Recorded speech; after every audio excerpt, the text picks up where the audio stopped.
This is Reverend Dr. William J. Barber, and we are listening to the Ralph Nader Radio Hour. Stand up, you've been sitting way too long. Welcome to the Ralph Nader Radio Hour. My name is Steve Scrovan, along with my co-host David Feldman. Hello, David. Good morning. Hannah is still out. She'll be back soon, but we have the man of the hour, Ralph Nader. Hello, Ralph. Hello, everybody. Regular listeners to this program know Ralph's mantra. It's the Congress, the Congress, the Congress. That's the branch of government that is, at least theoretically, most accessible to the people. That's why in the program today, we welcome Hassan El-Tayyeb, who is the lead lobbyist on Middle East policy for the Friends Committee on National Legislation. He spends a lot of time in the halls of Congress representing the Friends Committee, which is a national, nonpartisan Quaker organization that lobbies Congress and the administration to advance peace, justice, and environmental stewardship. We'll talk to him about what has been happening in Congress with regards to Israel and Iran, AIPAC's influence in Congress, and in Gaza, an organization that sounds good but isn't, called the Gaza Humanitarian Foundation. Next up, we welcome Mackenzie Knight Boyle, a senior research associate for the Nuclear Information Project at the Federation for American Scientists. Ms. Knight Boyle is part of a team that has authored a series of articles in the Washington Post about the heightened dangers of nuclear weapons in this volatile political climate. And she in particular wrote about how in this country, the decision to use nuclear weapons is the sole responsibility of one person, the President of the United States, and how the use of those weapons should not rest on the whims of one person. As always, somewhere in the middle, we'll check in with our feisty corporate crime reporter, Russell Mokhiber. But our first guest has been working the halls of Congress, and he has some stories to tell. David? Hassan El-Tayyeb is the lead lobbyist on Middle East policy for the Friends Committee on National Legislation. Mr. El-Tayyeb co-chairs the U.S. Ceasefire Coalition and leads the Friends Committee's work to end the humanitarian crisis in Yemen. He advocates for Palestinian human rights and advanced diplomacy with Iran. Welcome back to the Ralph Nader Radio Hour, Hassan El-Tayyeb. Thank you so much for having me on. Welcome back, Hassan. It's a pleasure to have you on for your good work. Let's focus on Gaza. Here's the scene as some of us see it. No matter how much the brutality increases in deaths, injuries, deprivation of food, water, medicine, the Israelis continue to get away with it. Congress doesn't change appreciably from its overwhelming support of what's going on there, led by Senator Lindsey Graham and Senator Tom Cotton and others. The UN is helpless with the veto. The General Assembly is not moving to suspend Israel for killing hundreds of UN staff, providing relief for the Palestinians, as well as endangering UN peacekeepers in southern Lebanon. And the media certainly isn't increasing its investigations, in part because they're barred from going into Gaza, including Israeli journalists, American journalists, European, Asian journalists, are barred from going in independently, reporting the horrors that are going on there. And now we have deliberate entrapment day after day where desperate, starving Palestinian mothers and fathers rushing to these depots in southern Gaza, if they can even make it, and then getting killed in cold blood by Israeli snipers and missiles, 50, 60, 70, 80, 100 a day. And the dynamics are not changing. I think the only dynamic that can galvanize broader awareness is to publicize the real death count and injury count. The death count is being held down by a self-serving Hamas that didn't protect its own people and provide shelter, much less being induced to go into Israel by the strange, unexplained collapse of the multi-tiered border security apparatus of Netanyahu. So if the real death count, which when you piece together all the projections and evidence, etc., is about 500,000 instead of 56,000. The injury count of Hamas is 140,000, which is absurd. Constant bombing day after day. Most of the people sick, injured, starving, dying, those are the survivors in Gaza's original population of 2.3 million people. And now we have a collateral estimate of population shrinkage, which indicates that between 300 and 400,000 the Palestinians are missing. They're unaccounted for. And because of the embargo and the complete encirclement and siege of Gaza as an open-air prison, it's not likely that many of these missing people have gotten out, especially in recent months. It's getting worse because the uproar in the world is not keeping pace with the slaughter, the Palestinian Holocaust. There's enough going out in social media to give anybody who wants to utilize it a pretty good idea of what's going on, even though there's a blackout and prohibition of independent journalists going into Gaza. But I think that the intensity of the political, diplomatic, and civic pressure will very substantially escalate if the true death toll is known. Because you can start making comparisons, like it's now double the number of people killed in Hiroshima, Nagasaki, and Dresden in World War II. And those countries have far bigger populations. Absolutely. So what about demanding informal hearings in Congress where people who have a better idea what the true estimate of death and injury and the peace advocates of prominent Israelis can get a legislative hearing? The Democrats can do that.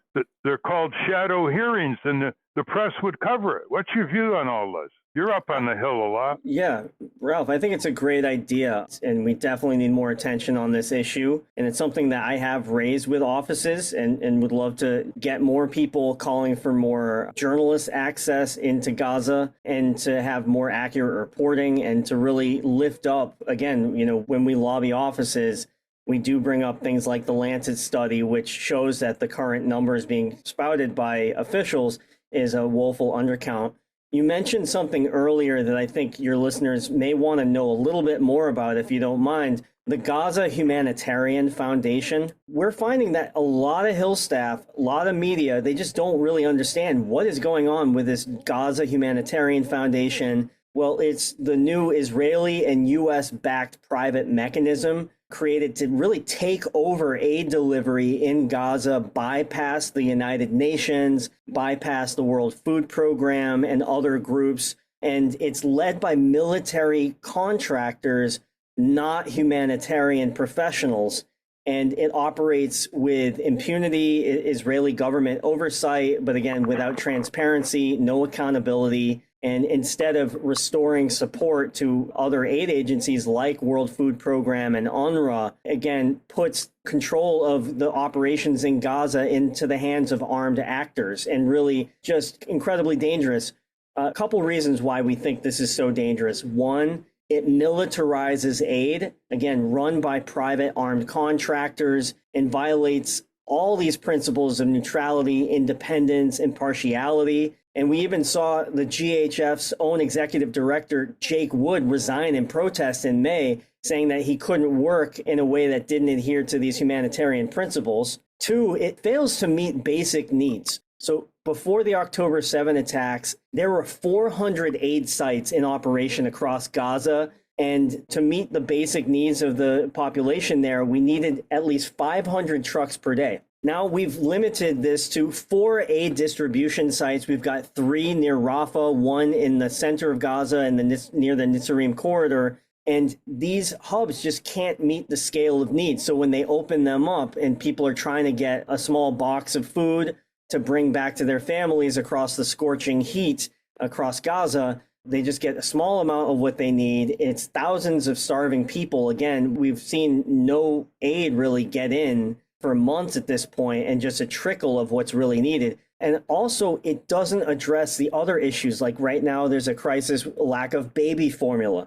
We need malnutrition assistance. We need other sorts of medical care. We need sanitation. So there's a full sectoral humanitarian response that's needed. And this GHF is just providing one tiny piece of it. And what you said earlier is also important. Number 3, it puts lives at risk. We're seeing the Israeli forces, they've been using live ammunition to shoot hungry civilians, men, women, children. We're talking like 100 people a day are dying at these aid sites. So they're just trying to get food for their families, and they're being met with live ammunition. And this is absolutely predictable. All the humanitarians warned that this was going to happen. And I'll also add that, we're sidelining the experts, the UN, who already know how to do this. They've worked in plenty of conflict zones. They know what they're doing. And this GHF is creating this parallel weaponized and politicized system. Last but not least, we're worried that because they've located these aid sites near Rafah,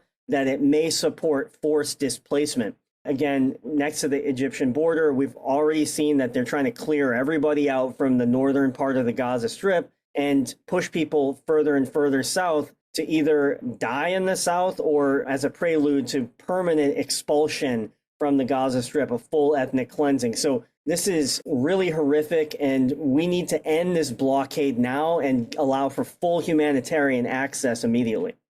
Well, you know better than I, because you spend a lot of time on Capitol Hill, that the belly of the beast is Congress, and the beast is being run by AIPAC, the Israeli government can do no wrong lobby in the United States. There's no end to their slavish support of the brutish, genocidal terrorist Netanyahu. Give me your take on AIPAC, Congress, and whether you are going to vocally support immediately shadow hearings by the Democrats on the Armed Services and Foreign Relations Committees of the House and Senate to explore all these possibilities so we go beyond just exhortation and invite some leading Israeli peace advocates, including former reservists, rabbis for human rights, and the great civil liberties group Beth Salem to testify for Congress. They've been blocked since 1948.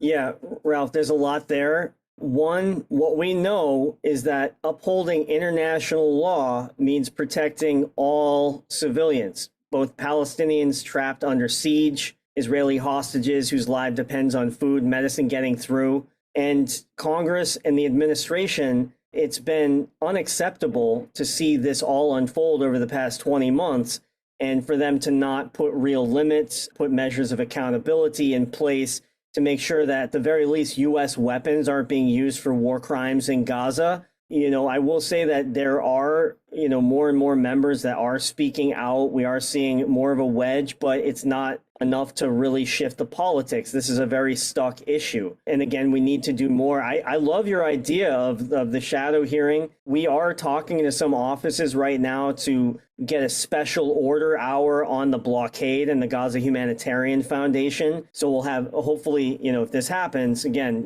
we put things out there. We can't always make it happen, but we're hoping that these members do. And we've got some warm bites, is that they, one after another, go to the floor and talk about the horrors of the GHF, the need to end the blockade, and the need to flood Gaza with humanitarian aid and to end this slaughter. So, but, to go a step further, to try to have another framework to get different activists in there, Israeli peace activists, Palestinian peace activists, INGO folks as well. We're hoping that we can get a congressional delegation to actually go to Rafah as well. That's another thing that we're asking members to do, is to show up in person, talk to the aid trucks. What's so maddening, Ralph, about this whole situation is we've got thousands and thousands of aid trucks waiting at the border with tons and tons of food, waiting to get in, tons of food and medicine and all these critical supplies. And so it's literally a few kilometers away to the children that are starving.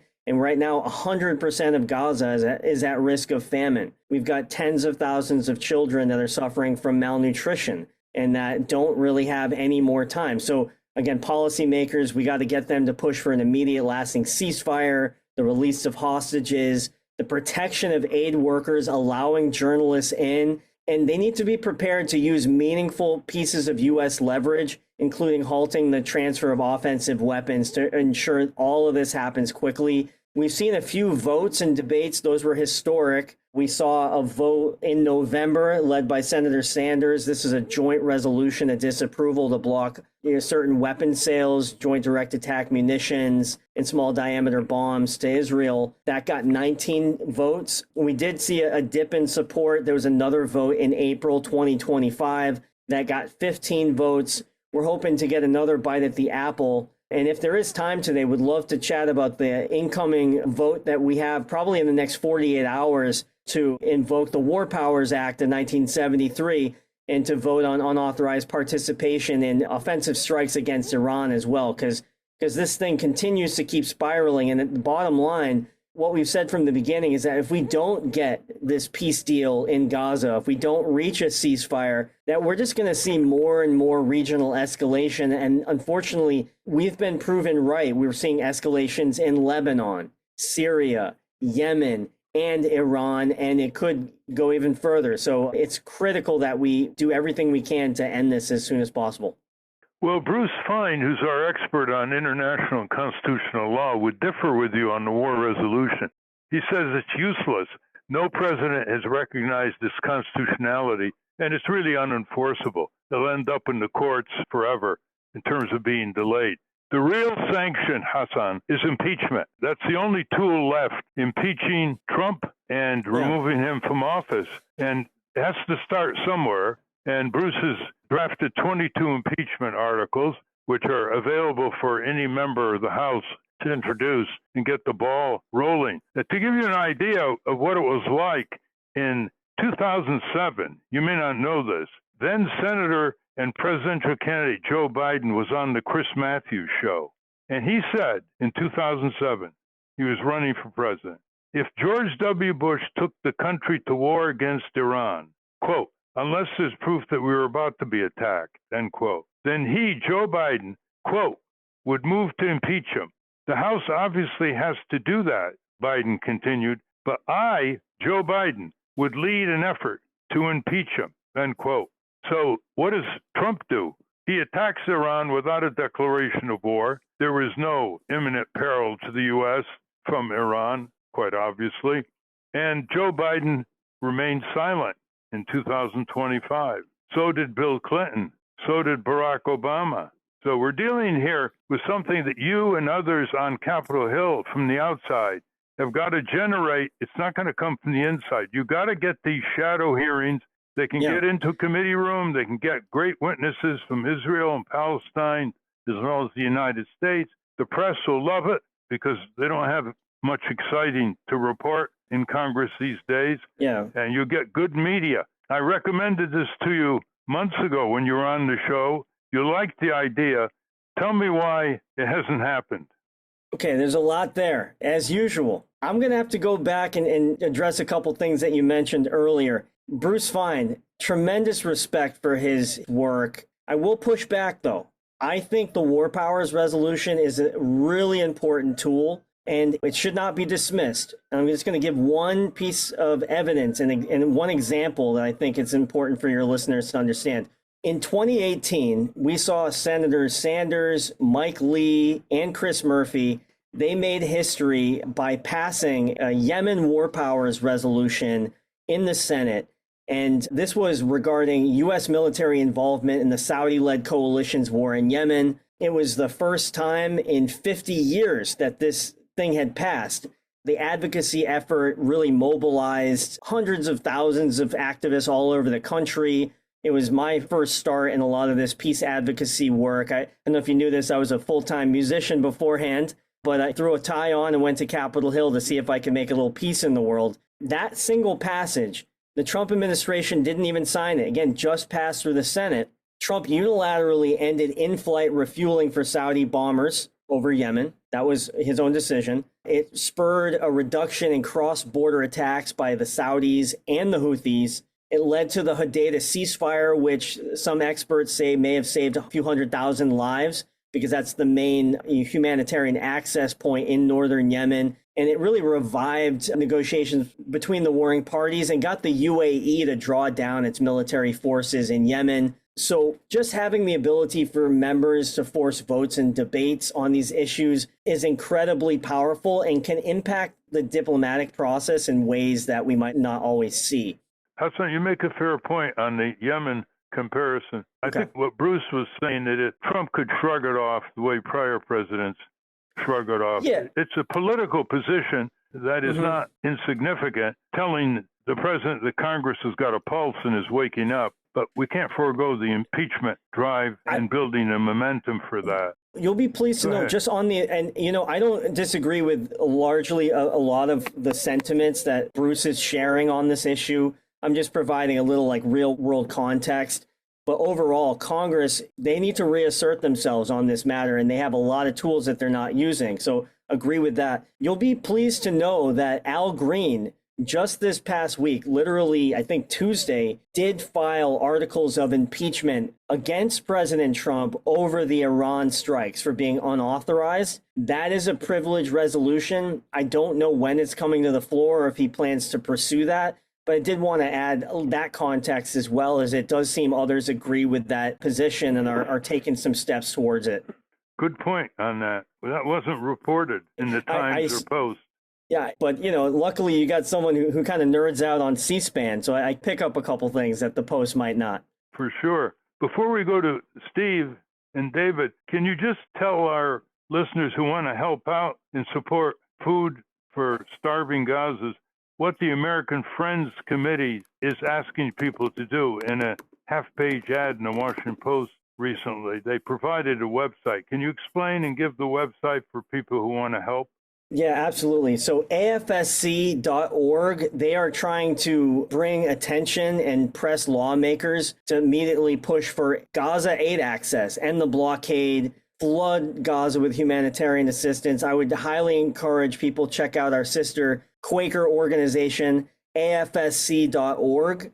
There may have been a specific website related to that full page ad or that half page ad. So that I'm not actually sure off the top of my head, but would highly recommend folks take a lead from them. Another thing that FCNL is doing is one thing we heard from a member of Congress, a moderate Democrat, is that they've received 200,000 handwritten pieces of mail from constituents across the state on the Gaza issue, and it's really moved the members. So, they get a lot of phone calls, they get a lot of campaign emails, but it was really those handwritten letters that did the trick and people telling personal stories. So we've encouraged our network to start sending like tens of thousands, hopefully, of these handwritten letters in this campaign, Letters for Gaza, that we've launched with Telos, American Friends for Combatants for Peace, and Churches for Middle East Peace, and others. So we need all hands on deck. This really is a true emergency.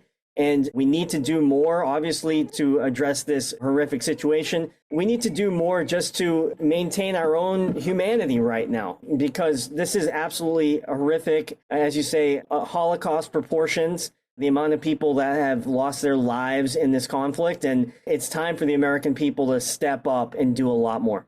Well, your group has wonderful, usable action information on a lot of issues, including dealing with the arms control treaty, the risk of nuclear war. Why don't you give our listeners your website to get the very usable materials that you have offered free? Yeah, check out fcnl.org, and we'd love to stay in touch. We're talking with Hassan El-Tayyeb, the author and legislative director for Middle East Policy for the Friends Committee on National Legislation in Washington, D.C. Would you support the UN suspending membership of Israel for slaughtering UN staff in Palestine and violating all kinds of UN resolutions over the decades and endangering UN peacekeepers in southern Lebanon? Would you support a suspension move? If I thought that could actually help end this, yes. My personal opinion is that the United States needs to end our offensive military support. So I'm laser focused on that.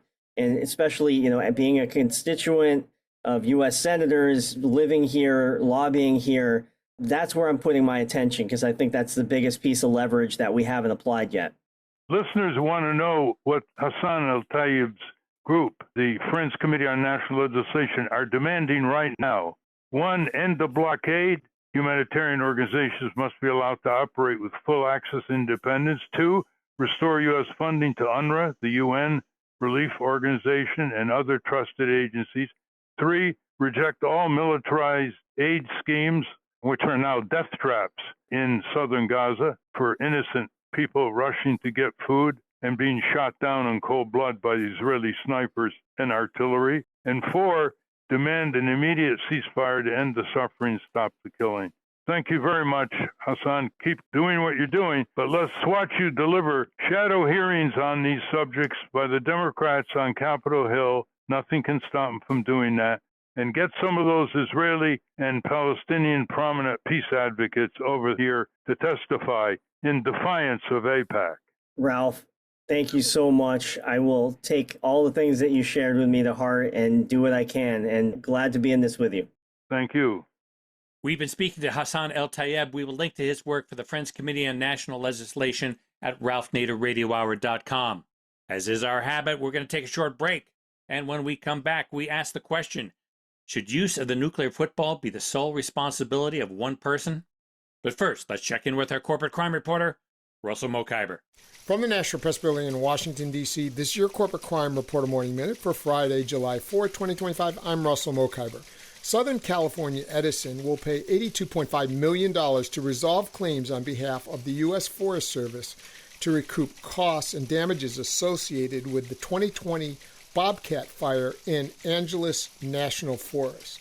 The Bobcat fire ignited in September 2020 and burned more than 114,000 acres, or approximately 175 square miles, of which nearly 100,000 acres were in the Angeles National Forest. Federal officials alleged that the Bobcat fire ignited when trees that were not properly maintained by Southern California Edison and its tree maintenance contractor came into contact with power lines, causing the blaze to ignite. For the Corporate Crime Reporter, I'm Russell Mokhiber.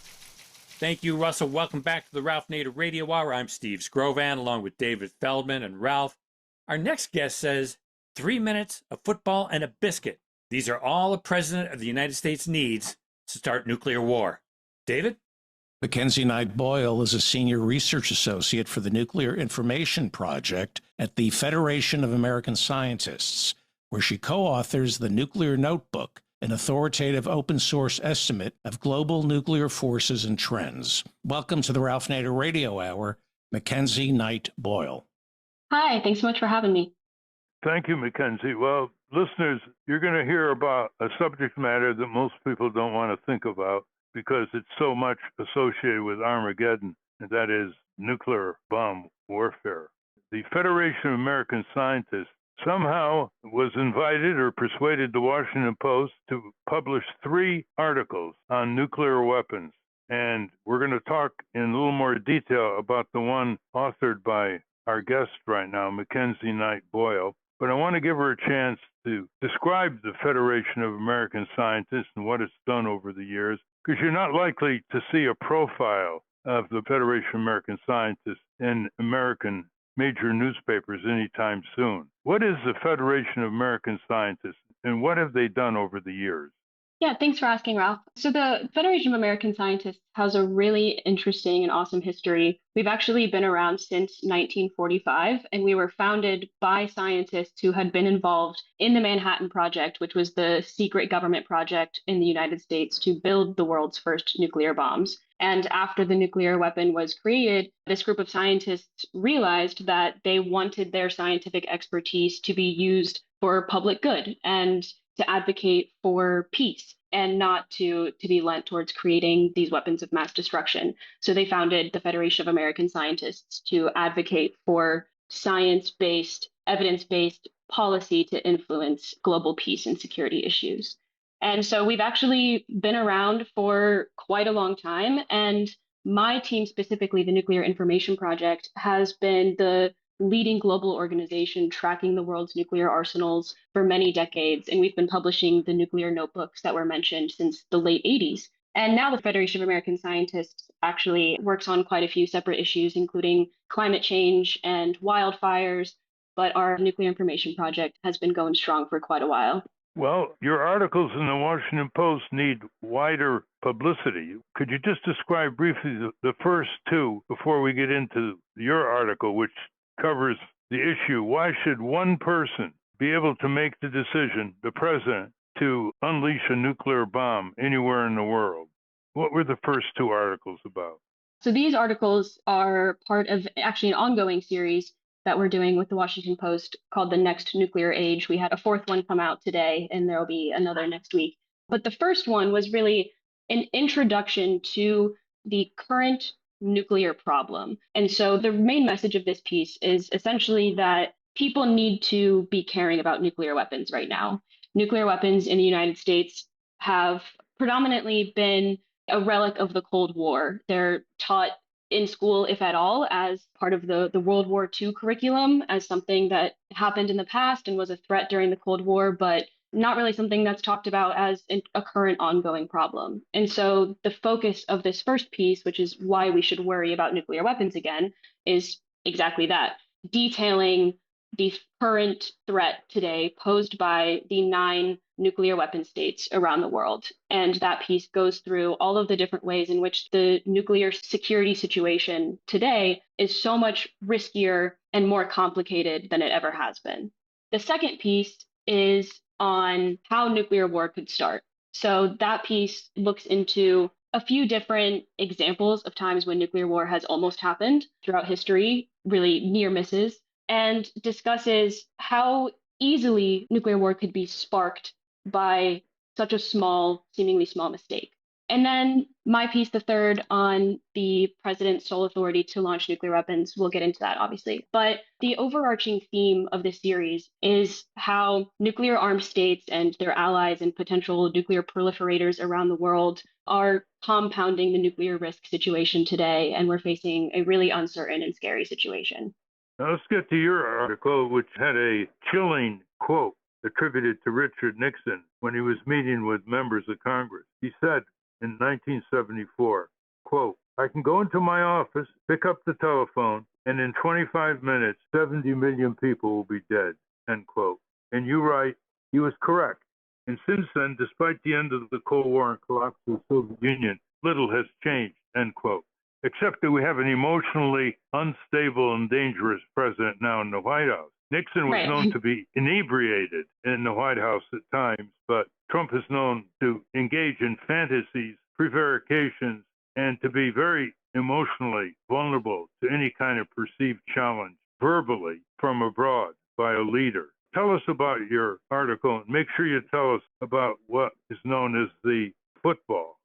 Yeah, so this article, like you said, it's a scary one, and it goes into how essentially the policies and the logistical processes in place in the United States since the earliest days of the nuclear age and through today together create a situation in which whoever is president can do whatever they want with nuclear weapons, essentially whenever they want. And that includes President Donald Trump. And like you said, it's incredibly concerning, not only because of his erratic behavior throughout his time as president, but also because he's one of the first presidents that we've had who has made open nuclear threats to other nuclear weapon states, as he did to North Korea in 2016, and has been particularly concerning in the past couple of weeks with his recent quote about Iran, about how nobody knows what he's going to do. And he kind of invokes that madman theory, which is highly concerning. So let's go back to the process and how it works. In my article, I go into what you mentioned, the nuclear football and the nuclear biscuit, and how essentially at all times, the president is followed by somebody carrying this massive 40-pound leather satchel reinforced with aluminum that contains anything the president would need, everything the president would need to order the launch of nuclear weapons, no matter where they are or what they're currently doing. And that football includes a little black booklet, which is essentially a menu for the president to select from of strike options with the US's nuclear weapons. And it's assumed procedure that the president would choose to go through this process of consulting with advisors and looking at the menu of options, but it's actually not required that the president choose from this menu of options. They're just there as kind of an aid of options that have been put together by actual defense and security experts over many years. In addition to that, the nuclear football has a telephone, a landline, essentially, that can connect the president directly to the Pentagon War Room to carry out the launch order. And that is the nuclear football. In your article, you say in the United States, the president is the only person in the country who can legally order the use of nuclear weapons, a power referred to as, quote, sole authority, end quote. Of course, he has to do it in the context of a declaration of war, unless there's an imminent threat coming the other way toward our country by some nuclear power. And you say nuclear use should not depend on the whims of one person. How would you change the system so there's a more collegial series of possible checkpoints on an impulsive president? It's a great question, and there's a lot of different proposals that have been put out by other experts and Congress people. This topic is something that I am continuing to research in depth, especially looking at the different policy options and kind of weighing the pros and cons, looking at which ones truly address all of the different risks posed by sole authority. And so I don't know if I'm ready to come down on a policy recommendation, but I think the most compelling so far out there that I've heard is inserting additional people into the approval process. That's one option, especially for situations in which there's an incoming imminent attack on the United States. There's an important distinction between scenarios in which there is an incoming attack on the United States and situations in which the president wants to use nuclear weapons in a first use scenario when we're not currently under attack by another nuclear armed state. And like you said, the first use scenario should require congressional approval. But I think probably the scariest false alarm, or one of the scariest, was in 1979 when a training cassette that was simulating a massive attack with nuclear missiles from the Soviet Union on the United States was mistakenly entered into the primary computer system of North American Aerospace Defense Command, or NORAD, and it was then broadcast to other command centers as if it was going out in the National Command Authority alert system. And because of that, the proper procedures were followed for a situation like this, where the fighter jets took off, the nuclear bombers carrying nuclear weapons were put to the sky, missile crews were put on high alert, which means the missiles are ready to launch within seconds. And the president's doomsday plane, which is essentially the war room in the sky for the president in emergency situations, was also put to the air. And it took 6 minutes for them to realize that this was a training cassette that had been mistakenly put into the system. And 6 minutes might not seem like a long time, but when we're talking about the nuclear warning and subsequent launch process, we're talking about minutes. I explained in the article that experts estimate that a president would have 10 minutes to hear, from the point of hearing about an incoming attack, to make their launch decision. And so 6 minutes is quite a long time, and very easily the president could have been notified and decide to order the launch of nuclear weapons in retaliation before ever realizing that this was a mistake. Tell us about the U.S. Uniform Code of Military Justice, where if a subordinate disobeys an illegal order, it's okay. If they obey an illegal order, it is not okay. Can you elaborate that? Yeah, so I think on face value, it seems really obvious that the code of conduct would say you have to obey legal orders and disobey illegal ones. But when we're talking about nuclear weapons, and particularly these really high intensity, fast paced scenarios in which the US might be under imminent attack, it creates a really tricky situation for young subordinate service members, where in the heat of the moment, they are essentially expected to come to a legal determination of, is this order that I am receiving to launch the missile legal? And that requires having knowledge of constitutional law, international humanitarian law, and the laws of armed conflict, which would be pretty much impossible for any young service member to make in the moment. But also, especially when you consider the fact that by the time the order reaches missileers who are sitting deep underground in missile silos in the launch facilities, they have no idea what the context of the situation is. They don't know why they're being ordered to launch nuclear missiles. They don't know that we are under imminent attack from a nuclear armed adversary. They simply receive an order to launch. And so how can they be expected to ever disobey an illegal order when they have none of the information and context about the situation? And so it's brought up often as by proponents of the current system as, don't worry, there's these laws and processes in place to make sure that if a president tries to do something illegal, people can step in and stop it and they're not allowed. But in reality, when you think these things through, it would be incredibly difficult for anybody subordinate to directly defy their superior commanders, especially when they have almost no information about the situation. Well, in Mark Green's wonderful book, Reagan's Reign of Error, any Reagan buff should read that book.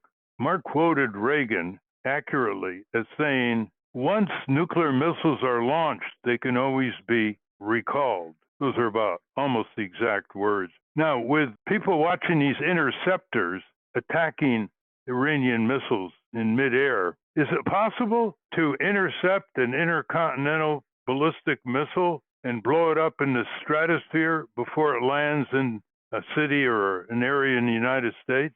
I should preface my answer by saying that I am not a physicist. That being said, as of right now, with the technology available, it is not possible to intercept an intercontinental ballistic missile during its flight out of the air. This Israel's Iron Dome missile defense system is effective in part because it is being used against small regional missiles, not against something like an intercontinental ballistic missile, which is several stories tall, and the warheads are carried on re-entry vehicles that, as technology evolves, can actually maneuver in the air off of their planned trajectories and things of that sort. So as of right now, the ability to take out ICBMs in midair is entirely theoretical. I'm just curious, did the Washington Post approach you for this remarkable series, or did you approach the Washington Post and get their acquiescence? I believe they approached us, but we do have mutual relationship with some of the editors over at the Post that has gone back for a while. So it came about in that way. Very interesting. We should look at this as a model of sorts to not just sit and watch the priorities or lack thereof of the major media, but actually to get involved and call up editors and television producers, radio producers, NPR, PBS, the networks. Give them your input. You'll be surprised sometimes that you'll get a good ear that hadn't thought of the idea and they like it. What would you like Congress to be doing now in terms of hearings, legislation, oversight? One of the other topics of my work is looking at U.S. nuclear modernization programs. So I spend a lot of time looking at the new nuclear weapon systems or the upgraded nuclear weapon systems that the U.S. is spending a lot of money on. And one of those is the new intercontinental ballistic missile that the U.S. is developing called the Sentinel, which you may have heard has spiraled out of control in terms of cost and is now going to cost, at current generous estimates, at least $140 billion to build.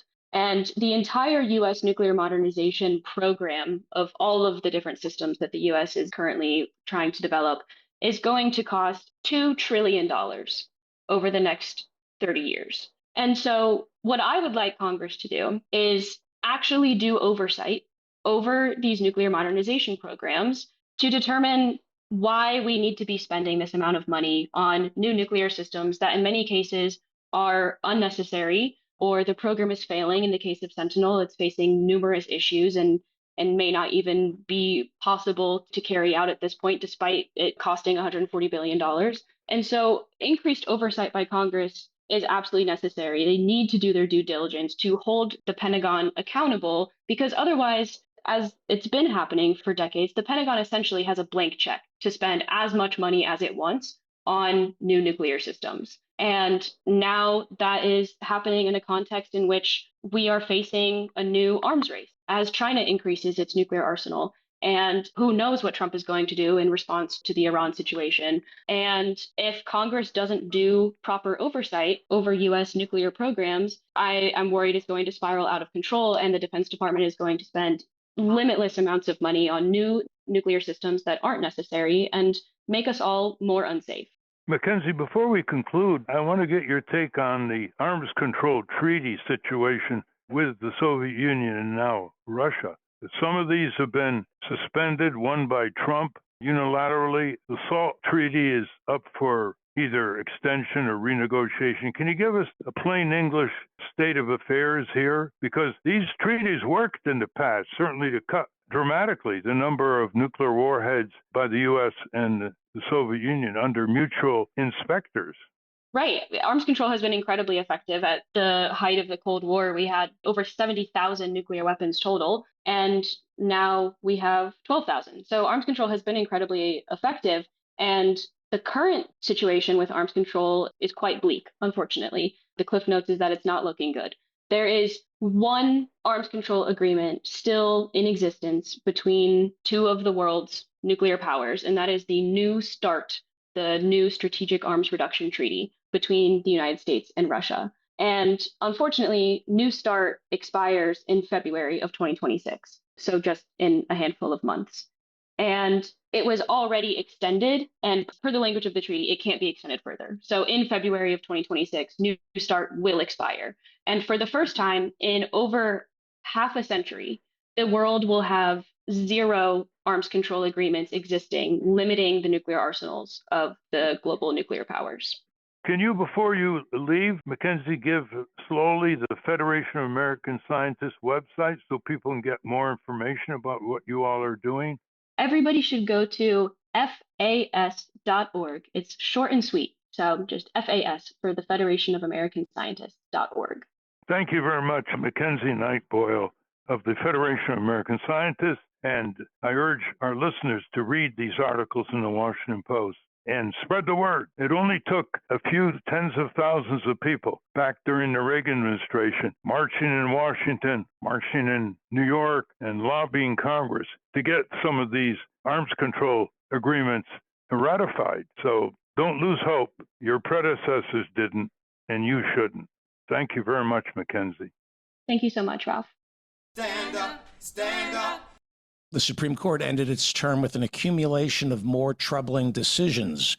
Joining us is Bruce Fein. He's an American lawyer who specializes in constitutional and international law. Under President Ronald Reagan, Bruce served as an Associate Deputy Attorney General. He was also General Counsel to the Federal Communications Commission. Welcome back to the Ralph Nader Radio Hour. Well, thank you very much. Delighted to be here. Bruce, you're calling for the impeachment of 6 Supreme Court justices. Yes, and audience deserves to know why. First, let's identify the justices. 3 were appointed by Donald Trump. 3 were also appointed by a collection of what we nominally style Bush 41 and 43. That is, President George Herbert Walker Bush and President George Bush. So the justices, 3 of them are Trump appointees. That's Justice Neil Gorsuch, Justice Brett Kavanaugh, and Justice Amy Coney Barrett. And then you have 3 justices appointed by the Bush presidents, George Herbert Walker Bush, Clarence Thomas, Chief Justice John Roberts, and Samuel Alito. Those are 6 very solid votes, almost invariably favor executive power, close to limitless executive power, I think epitomized by the decision in Trump versus United States, decided about a year ago, in which the 6-member majority cloaked the president with virtually absolute immunity over anything he did. Any crimes, including, as the dissent pointed out, dispatching SEAL Team 6 to assassinate his political opponents, which is rather frightening. But it's not the decision on itself that betrays what I believe is a bad faith interpretation of the Constitution, a breakdown of checks and balances, is that the court's opinion abandoned all traditional conservative canons of statutory or constitutional construction. The plain language, what would the framers have decided to do in this case, the long-standing understanding that no president is above the law, all these canons were thrown out the window in order to what seemed to be a preordained result, preventing President Trump from being prosecuted before the 2024 election. And then, of course, what happened after he was elected, all the cases went away because he dismissed them, which the court knew would happen. So those are the 6 justices. From the outset, it had been decided early on in the Supreme Court's history with the impeachment of Samuel Chase for allegedly giving haranguing grand jury statements about the Alien and Sedition Act, that a simple disagreement with the justices' views is not an impeachable offense. After all, there can be good faith disagreements over the interpretation of the Constitution. But when you have a course of action which so systematically shows a favoritism towards limitless executive power, towards corporations as well with regard to money and politics, no longer does it seem to be a matter of good faith disagreements, but it's a matter of advancing the political interests, the partisan political interests of the president, the presidency, and that is, I think, an impeachable offense. Because if there's one crown jewel of the Constitution that everybody agrees on, it's separation of powers. No branch of government goes without a check. And that includes the Supreme Court. We know the Supreme Court can be checked with constitutional amendments. The Supreme Court can be checked by overrulings of later justices, by what the handiwork of earlier justices. The Congress can be checked by a presidential veto, by holding a statutes unconstitutional. What this court has done by these very, very broad immunity decisions has stated to the White House, you can do whatever you want.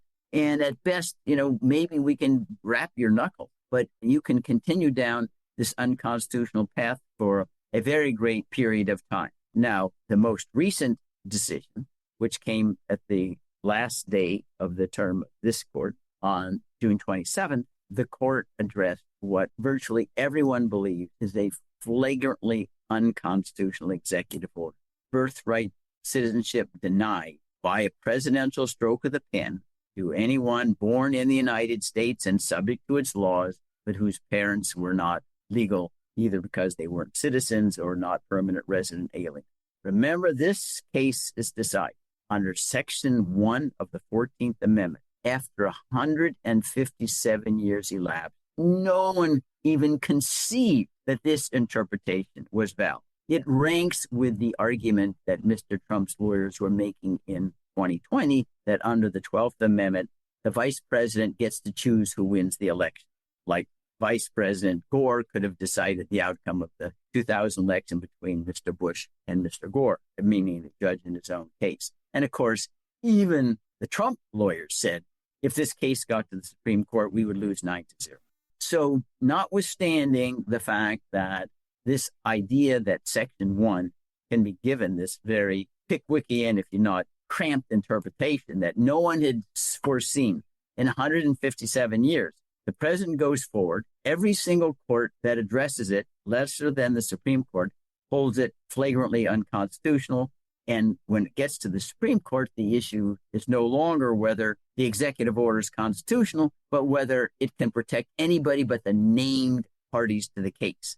And the court sidesteps the critical issue, is the executive order unconstitutional or not, and says, we're going to decide that the order can be nullified only as regarding the named plaintiffs who had the time and the moxie and the attorneys to go challenge, meaning all the countless other persons whose parents would make them ineligible for citizenship under the executive order. They have to now race to the courthouse, thousands, perhaps tens of thousands of new cases, try to get a decision before Trump deports them based upon his decision that they are not citizens anymore. Decisions made without any due process. They could get ICE show up at their doorstep and end up in El Salvador. And then afterwards, their president will say, oh, I can't get you back. You're in a dungeon. Too bad. We made an unconstitutional decision. This seemed to me just over the top. That is, it would be one thing if there was credible grounds for believing after 157 years that maybe Section 1 did not apply to the children of aliens here without authorization. But the language gives no such suggestion. It simply says all persons born in the United States and subject to the jurisdiction meaning you have to comply with the laws, are citizens of the United States. There isn't any ambiguity. At the time that the amendment was ratified, Section 1 of the 14th Amendment, 1868, there were aliens in the United States who were not citizens. They were oftentimes building the transcontinental railroads called Chinese coolies. There were some in the Congress that, why, you mean we're going to give the children these Mongolian whatever citizenship? They said, yeah, we are. The Mongolians aren't violating the law. In fact, incidents of crime among immigrants, even the ones unauthorized, is less than citizens. So this is not something that was not contemplated or thought possible at the time the amendment was ratified. We know that if you believe that the amendment has become obsolete because the immigration problem is different today, there's a way to accomplish that. It's called amending the Constitution. Right? You can write an amendment that repeals Section 1 of the 14th Amendment or revise it however you wish. But you can't use an executive order to amend the Constitution. And this is, I believe, part of a pattern where the court has gone out of its way, equally in the realm of national security, state secrets, to basically say the executive branch runs the government. Congress is an appendage. It's an ornament in the constitutional scene, and we do not want to interfere with the executive branch's discharge of its constitutional responsibilities. And think on that score about their reasoning in this case last June 27th. This is called Trump versus Casa, where they say, my God, if we have these nationwide injunctions, the executive branch would be crippled in its operations of deporting illegal immigrants and deciding on foreign policy. Crippled because you're saying there's some children born in the United States and obeying our laws. You can't kick them out into El Salvador. That's crippling the United States. I mean, to state the fact shows the absurdity of the assertion. You're crippling the United States of America because children born here, whether their parents are here legally or not, are citizens of the United States. It's preposterous. And of course, during the time that these nationwide injunctions were in effect before the Supreme Court narrowed, no one noticed anything.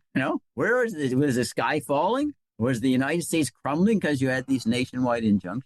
So when you put these all together, I do believe that it's fair to infer over the past course of years that we have 6 justices who have a partisan political agenda, basically to crown the White House as you would crown a monarch. There are no serious checks anymore on the executive branch in running a completely lawless operation. You just issue any executive order you want, and you can get away with lawlessness until you can get the victims with the time and resources to run into court and get a judgment. And everybody knows these executive orders can affect thousands, tens of thousands, even millions of people. What about the millions who can't get into court that fast? Can you imagine millions of cases, how long it would take to decide them? It's very, very, very time consuming in court. It's lead-footed justice. That's why you need nationwide injunctions, not every occasion, but oftentimes if you're really going to have any kind of check on executive branch lawlessness. And I go back, separation of powers is the crown jewel of the Constitution. Pits ambition against ambition. Without separation, we're no different than a despotism or a monarchy. And that's why we need to impeach these justices and get new ones who will, at least in good faith, seek to honor the Constitution. You can find Bruce at law offices of brucefein.com. Thank you, Bruce. Thank you very much. I want to thank our guests again, Hassan El-Tayyeb, Mackenzie Knight Boyle, and Bruce Fein. For those of you listening on the radio, that's our show. For you podcast listeners, stay tuned for some bonus material we call the Wrap-Up, featuring Francesco DeSantis with In Case You Haven't Heard. A transcript of this program will appear on the Ralph Nader Radio Hour Substack site soon after the episode is posted.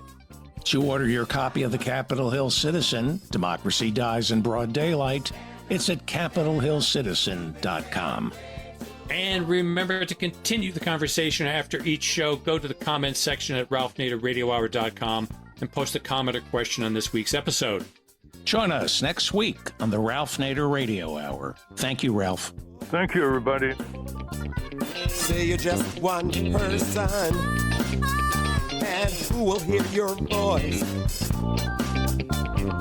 Don't let them fool you. You have the power in your hand. I'm only trying to school you. Listen to me, people.